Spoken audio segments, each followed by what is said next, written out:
Vamos nos unir, vamos dar as mãos, vamos falar com Deus de todo o coração, falar a esse mundo que vive na ilusão, que Jesus Cristo quer lhe dar perdão.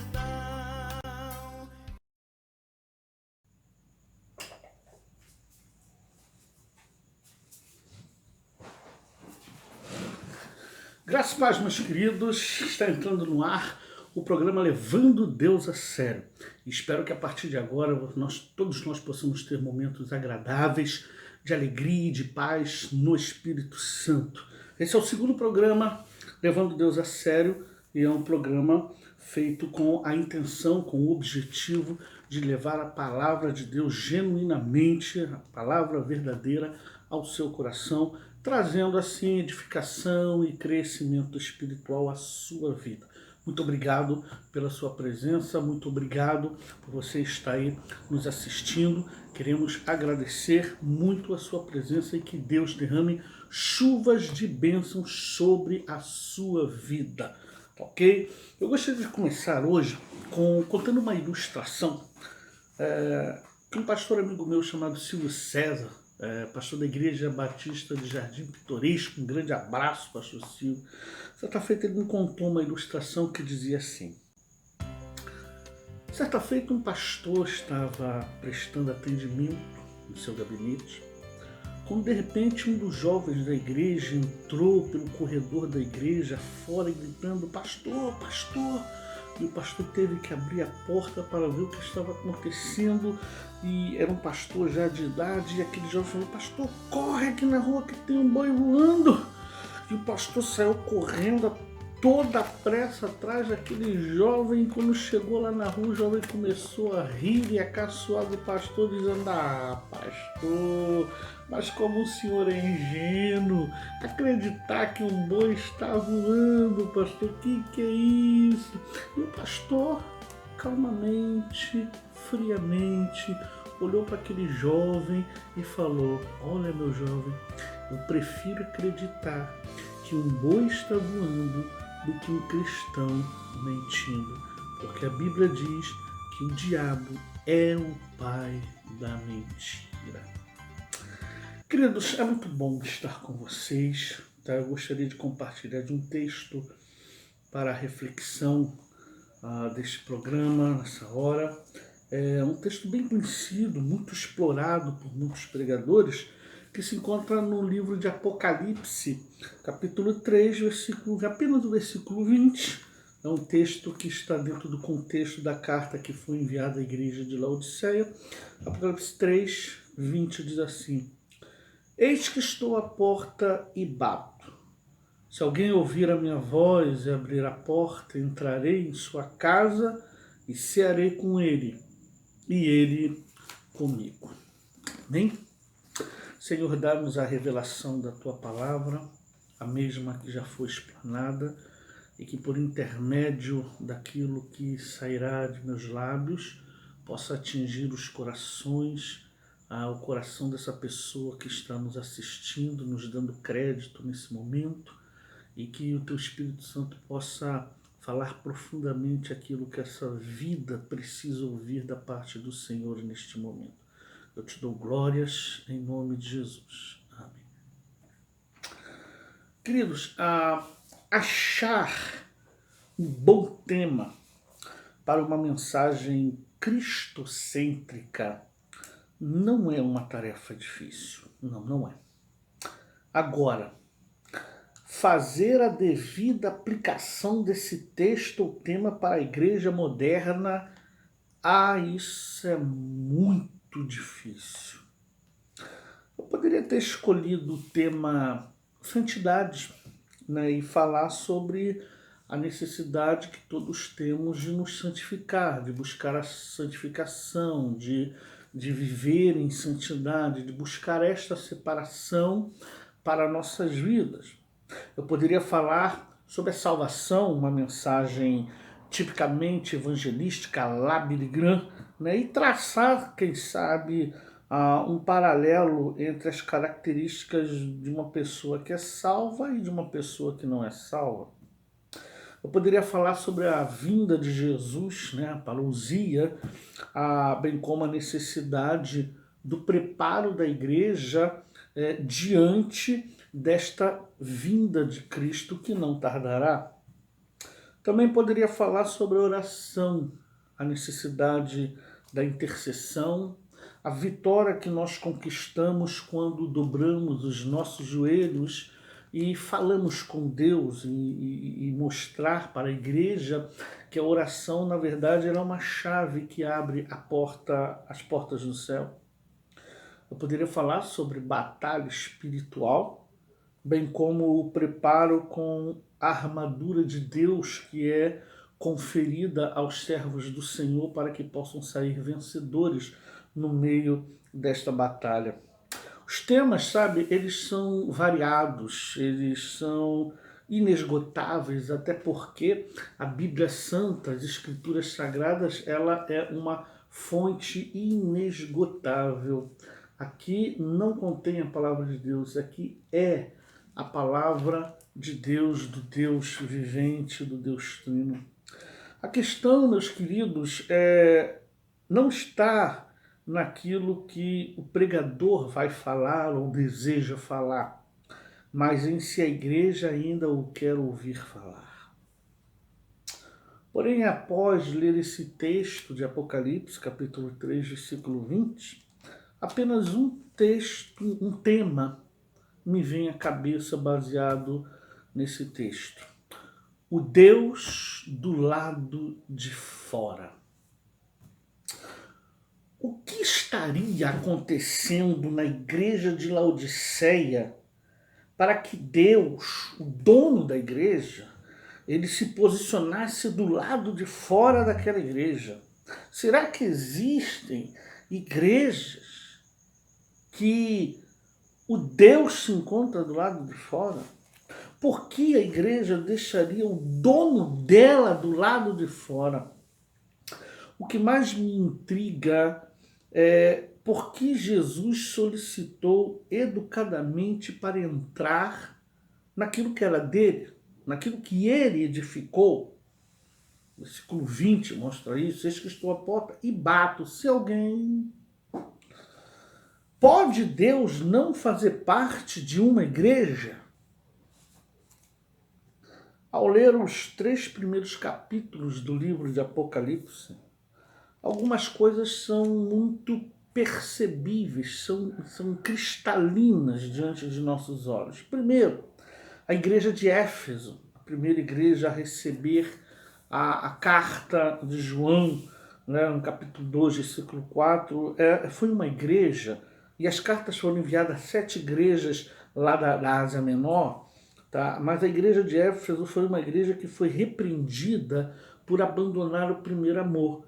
O primeiro amor, a gente lembra aquele primeiro momento impactante quando nos entregamos nossa vida a Jesus e queremos estar em tudo, fazer de tudo, aquele amor, aquela dedicação, e o tempo vai começando a esfriar, e quando eu vejo, estamos sentados no banco da igreja, apenas observando as coisas acontecerem. Então, a igreja de Éfeso, ela foi repreendida por abandonar esse primeiro amor. A igreja de Esmirna, por exemplo, ela não recebeu nenhuma cobrança de arrependimento. Era uma igreja que parece que as coisas iam bem. A igreja de Pérgamo, no capítulo 2, versículo 14, ela foi repreendida por sustentar a doutrina dos falsos profetas, que em nossos dias já parece que quase não tem, né? Falsos profetas. A igreja de Tiatira, no capítulo 2, versículo 20, ela foi repreendida por permitir a prostituição, né? E a igreja de Sardes, no capítulo 3, versículo 1, foi repreendida por pregar uma mensagem que ela mesma não vivia. A igreja de Filadélfia também não recebeu cobrança de arrependimento. Agora, a igreja de Laodiceia, no capítulo 3, versículo 15, aconselho, conheça as tuas obras, que nem és frio nem quente, quem dera fosses frio ou quente. Primeiro, ela foi repreendida pela mornidão espiritual. Tá, ok? E mornidão espiritual não tem nada a ver com esse conceito errôneo de interpretação desses textos que algumas pessoas têm. Tem gente que fala que o quente é o pentecostal, o frio é o tradicional. Né? Não tem nada a ver uma coisa com a outra. O texto fala sobre posicionamento. Você tem que ter uma posição. Você é quente ou você é frio, mas morno não dá. Morno, ele causa náuseas em Deus. Né? A igreja de Laodiceia foi repreendida por causa do seu orgulho. Versículo 17, pois dizes, estou rico e abastado, não preciso de coisa alguma. Aí Deus fala, e nem sabes que tu és infeliz, sim, miserável, pobre, cego e nu. Né? Então era uma igreja orgulhosa, né? Que enchia o peito, que se achava autossuficiente, que não precisava de amparo, de ajuda. Né? A igreja de Laodiceia, no versículo 18, ela foi repreendida pela sua postura indecente, no versículo 18. Aconselho-te que de mim compres ouro refinado pelo fogo para te enriqueceres, vestiduras brancas para te vestires, a fim de que não seja manifesta a vergonha da tua nudez e colírio para ungir os olhos, a fim de que vejas. Tá? Daqui a pouco a gente vai falar sobre esse ponto aqui com mais detalhes. E a igreja de Laodiceia também foi repreendida por sua falta de visão espiritual, que é o finalzinho do versículo 18, quando é mencionado o colírio. Tá? Ficou em destaque porque era a única igreja que mantinha Deus do lado de fora. Diferentemente das outras 6 que antecederam em relação ao recebimento das cartas que foram enviadas por intermédio de João. Laodiceia, ela representa a igreja atual, a igreja dos nossos dias, a igreja que com suas atitudes, com sua forma cultica, tem colocado às vezes Deus do lado de fora. Quais seriam então as características de uma igreja onde Deus está do lado de fora, segundo o texto de Apocalipse, capítulo 3, a partir do versículo 14 até o versículo 22, que é o texto que fala sobre a igreja de Laodiceia. Então as características, versículo 15 e versículo 16, ele diz assim, assim porque és morno, e nem és quente, nem frio, estou a ponto de vomitar-te da minha boca. Pois dizes, estou rico e abastado e não preciso de coisa alguma, e nem sabes que tu és infeliz, sim, miserável, pobre, cego e nu. Então, primeira característica de uma igreja da qual Deus está do lado de fora é que essa igreja se acostuma à mornidão espiritual. Vou repetir. Essa igreja se acostuma à mornidão espiritual. Ser quente ou ser frio não tem nada a ver com esse posicionamento que eu falei para vocês sobre o tradicionalismo de um lado e o pentecostalismo de outro. Não tem nada a ver uma coisa com a outra. Ser quente em nada tem a ver também com manifestações de dons espirituais. Não é sobre isso que esse texto está se referindo. Ser quente também não significa rodar, girar, saltitar, flutuar dentro de igreja. Isso não tem nada a ver com o que o texto está dizendo. A explicação dos termos quente e frio se dá pela origem de onde vinha a água que abastecia aquela cidade. Até porque a cidade de Laodiceia, embora fosse muito rica, não havia água potável, né, naquela cidade. Então eles tiveram que canalizar água de outra cidade mais próxima, para trazer água para a cidade de Laodiceia. Sendo que a água dessa cidade, as águas eram termais, quentes. Saía quente, mas no trajeto que passava por aquele encanamento, até chegar em Laodiceia, a água chegava morna. Então, o que acontece é que a cidade de Laodiceia, ela se acostumou com a mornidão daquelas águas.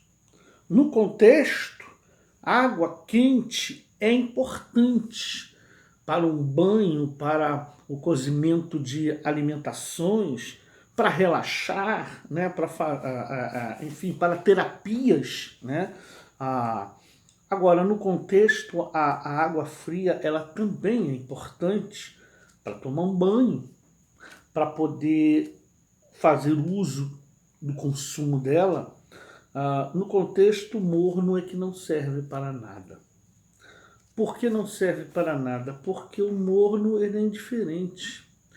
Ele tem um pouquinho daqui, um pouquinho daqui. Ele tira um pouquinho daqui, tira um pouquinho daqui.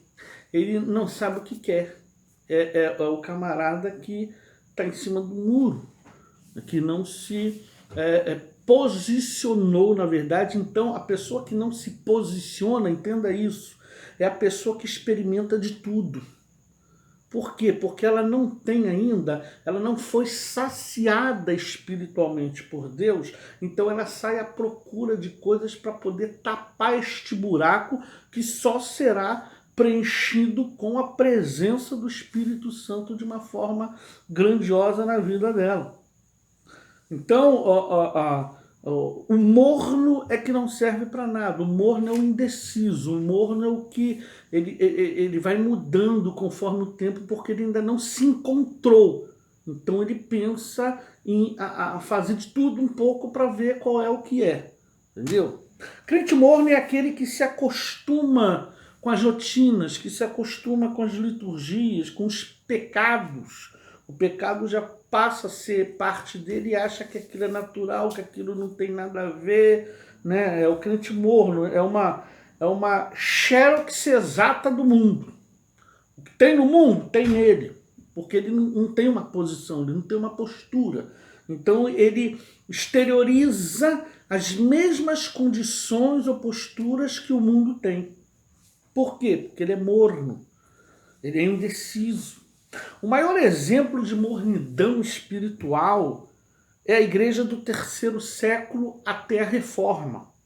O crente morno ele faz acordos com o mundo, né? E por quê? Porque ele é indiferente. Ele é indiferente a Deus, ele é indiferente à santidade, ele é indiferente à ética, ao pudor, à moral, à família, aos bons costumes. Ele é indiferente a tudo isso. Crente morno é aquele que tem a Gatonete, a Lightnet, a Sedainet, essas coisas esquisitas. Por quê? Porque ele não tem pudor, ele não se encontrou. Deus prefere ficar do lado de fora, comungar com gente desse tipo. É o que o texto, em outras palavras, está querendo dizer para a gente. Não dá para ter aquela fusão, aquele ajuntamento, aquela comunhão com pessoas mornas, com pessoas. O que Deus está falando é isso aqui nesse texto. Segundo lugar, capítulo 18, a parte B, diz: e colírio para ungir os olhos a fim de que vejas. Outra característica de uma igreja morna é que essa igreja não consegue enxergar a sua realidade. Eu vou repetir. Essa igreja não consegue enxergar a sua realidade. A cidade de Laodiceia, ela tinha um grande banco central, tá? Uma grande indústria de seda, mas uma seda negra, fina, luxuosa, da qual era direcionada ao público rico, né? O pobre não tinha condições de obter essa roupa de marca da época, né? Era uma fábrica, e também tinha uma fábrica de colírio muito famosa. O forte calor, o sol do deserto, ocasionava muitos problemas visuais naquela época. Você deve lembrar que na época de Jesus havia muitos cegos. Jesus curou a muitos também, problemas visuais, forte calor e tal. Esse colírio que tinha na cidade de Laodiceia, e que era caríssimo, diga-se de passagem também, ofereciam o melhor tratamento naquela época. Nós estamos falando de uma época que não existia óculos, que não existia esse tipo de exame que se faz hoje com muita facilidade, computadorizado, tudo perfeito, que te dá o grau exato que tu precisa. Não tinha nada disso. A pessoa a visão ia escurecendo com o tempo, escurecendo, até ela se tornar completamente cega. A gente tem personagens na Bíblia cegos. Então esse colírio ele oferecia o melhor tratamento da época, mas era caro, caríssimo, não era para qualquer um. Então Deus usa o contexto da cidade de Laodiceia e aplica na igreja e direciona aquele contexto diretamente para a igreja. Ou seja, o que Deus estava fazendo é o seguinte: olha, igreja, vocês não enxergam direito. Vocês não estão conseguindo enxergar o estado espiritual em que vocês se encontram. Não está dando. Laodiceia era uma igreja que não tinha visão espiritual. Né? Laodiceia hoje é a igreja onde os crentes gostam de ibope, de glamour, né? Onde eles querem um culto para si, onde o homem é cultuado. Quer ver uma prova disso? Examine os hinos que são cantados hoje em dia. Geralmente você encontra muito a expressão eu. O hino começa com eu, tem eu durante quase o hino todo, ou seja, é um louvor antropocêntrico, onde o homem está no centro e não Deus. É uma igreja onde as pessoas querem posições, valorizam posições. É uma igreja onde as pessoas querem estar em destaque, querem ser reverenciadas. Esse é a característica de uma igreja nessa condição onde Deus se encontra do lado de fora. Essa igreja se acostumou com o luxo e com as riquezas. Tem um hino aí que eu acho interessante, que ele diz durante a canção o seguinte: abra os olhos do meu coração. E é interessante, isso é uma realidade que precisa ainda acontecer com muitas pessoas. A roupa negra produzida pela indústria de seda desta cidade só embelezava as pessoas da alta sociedade. A igreja era indiferente para com os pobres. Eles se entreolhavam e diziam: fulano anda na moda, ele gastou muito. Quando isso acontecia? Quando identificava alguém com aquela roupa negra, com aquela roupa de seda finíssima, que tinha a cor negra. Era algo luxuoso demais. E Deus olhava e dizia: tu és infeliz, miserável, pobre, cego. E não repare que a forma em que o homem vê e que Deus vê é totalmente diferente, é o oposto. O homem não enxerga direito. Porque vez ou outra Deus tem que mostrar ao homem que ele está olhando errado. O homem tem dificuldade de entender o que é e o que não é espiritual. Às vezes estamos tomando posicionamento que aos nossos olhos parece correto e Deus está falando: tu está errado. E em terceiro lugar, versículo 20, que é o que nós tomamos por base para trazer esta mensagem. Eis que estou à porta e bato. Se alguém ouvir a minha voz e abrir a porta, entrarei em sua casa e cearei com ele e ele comigo. Outra característica é que essa igreja ela não desfrutava de uma boa comunhão com Deus. Essa igreja não desfrutava de uma boa comunhão com Deus. Por que Jesus estava do lado de fora? Jesus estava do lado de fora porque o ambiente não era bom. A igreja não tinha um ambiente bom de Laodiceia.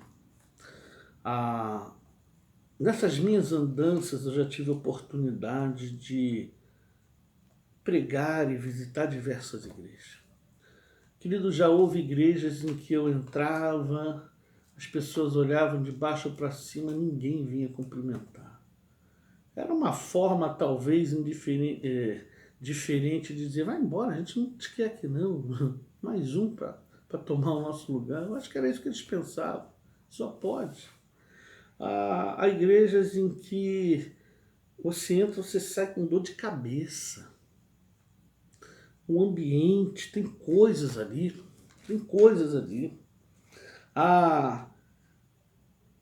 Já estive em lugares religiosos, com presença de religiosos, e que a conversa estava rolando e eu mentalmente estava falando o seguinte: o que é que eu estou fazendo aqui? Não é o meu ambiente, não é o meu povo. O verso 20, ele mostra que Jesus tinha o desejo de comungar com aquela igreja. É o desejo de Deus. Olha, deixa eu entrar, eu vou ceiar com vocês, nós vamos conversar à mesa, nós vamos ver o que um pode complementar na vida do outro. Jesus tem o desejo de comunhão conosco. Salmos 133, versículo 1, eu gosto muito desse texto, vai dizer, quão bom e agradável viverem unidos os irmãos. A ideia da comunhão, de estar junto, é algo agradável. João capítulo 13, versículo 15, vai dizer, porque eu vos dei o exemplo para que, como eu vos fiz, façais vós também. Uma coisa que eu entendo é que para andar com Jesus precisa ler na cartilha dele. E o grande problema é que as pessoas estão acostumadas hoje a fazer exatamente aquilo que elas querem fazer. E Paulo ele vai dar um show, um espetáculo, quando ele escreve dizendo, não sou mais eu quem vive, Cristo é quem vive em mim. Ou seja, é Cristo que dá as ordens, é Cristo que direciona, é Cristo que recondiciona no caminho. Para andar com Jesus, precisa ler na cartilha dele, amados. Precisa ler na cartilha dele. Tem um texto, eu já preguei isso em algumas igrejas. O evangelista Mateus, lá no capítulo 13, eu vou ler para você. E é um texto que, sabe, que a gente sempre leu esse texto, mas tem uma vez que você começa a ler, estala um negócio assim, você, opa, nunca pensei nisso, ou eu nunca tinha sido despertado para isso. O texto é muito grande, eu vou apenas citar aquilo que acontece no texto, porque é do capítulo 13, do versículo 1 ao 23, que vai falar sobre a parábola do semeador. Resumindo naquela história que uma parte da semente cai na beira do caminho, uma cai no solo rochoso, uma cai entre espinhos e outra em boa terra. E o que é que Jesus estava exemplificando aqui? Que semente é o local onde cai a palavra de Deus, o coração receptivo. Uns são receptíveis, outros não. Mas o que nós aprendemos aqui, e isso Jesus está falando, é que para cada 4 crentes tem um salvo. Porque só uma parte da semente cai em boa terra. A parábola do semeador explica isso. Uma parte caiu à beira do caminho, foi devorada. Uma parte caiu no solo rochoso, foi queimada. Uma parte caiu entre os espinhos, foi sufocada. E uma parte caiu em boa terra e deu fruto. Então o cristão, ele dá fruto. Né? E isso daqui, todas essas condições que são enunciadas na parábola do semeador, acontecem em nossos dias. Às vezes dentro das nossas igrejas tem gente que está sendo devorada pelo pecado, tem gente que está sendo queimada pelo inferno, e tem gente que está sufocada com o pecado. Mas tem aquela minoria, sabe, que dá fruto digno de arrependimento. E é interessante que no livro de Apocalipse foram enviadas 7 cartas para 7 igrejas que tinham 7 realidades diferentes. E para cada igreja foi destinada um prêmio. um prêmio caso houvesse o vencedor naquela igreja. Mas o que eu quero chamar a sua atenção não é para o que foi escrito para aquelas 7 igrejas, ou aquelas 7 cartas, mas o que eu queria fazer você pensar nesse momento é: e se Deus usasse algum dos seus profetas dos dias atuais para enviar uma carta para você? O que estaria escrito nessa carta? Haveria repreensões? Haveria elogios? Deus seria forte, energético? Deus estaria como um pastor acalmando? O que estaria escrito na carta da sua vida? Seria uma carta voltada mais para algo negativo ou algo positivo? Deus estaria se agradando da realidade desta igreja ou não? Ele estaria do lado de fora ou não? Vamos orar? Senhor, nós queremos entrar na Tua gloriosa presença. E isso porque nós reconhecemos que o Senhor é grande, é poderoso, é maravilhoso e que nós somos pó. Nós somos carentes da Tua misericórdia. A Ti seja dada toda a honra e toda a glória. Perdoa os nossos pecados, porque nós pecamos, porque nós somos falhos, Senhor. E coloque em nós, acenda dentro de nossos corações uma chama que possa sempre clamar pela santidade do Senhor. Não nos deixe pecar contra Ti. Abençoe essa vida que teve oportunidade de me ouvir. Dê a ela, Senhor, sabedoria e visão espiritual para entender aquilo que Teu Espírito lhe estará revelando. Guarda nossas vidas, aceita o nosso louvor, a nossa adoração, porque nós assim oramos em nome do Senhor Jesus. Amém.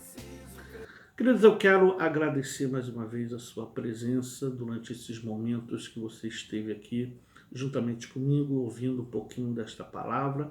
Eu espero que o programa Levando Deus a Sério, ele possa sempre contribuir em alguma coisa boa para o seu crescimento espiritual. Muito obrigado, a gente se encontra no próximo programa, se Deus assim o permitir. Um beijo muito carinhoso, fique com Deus e até a próxima. Amém.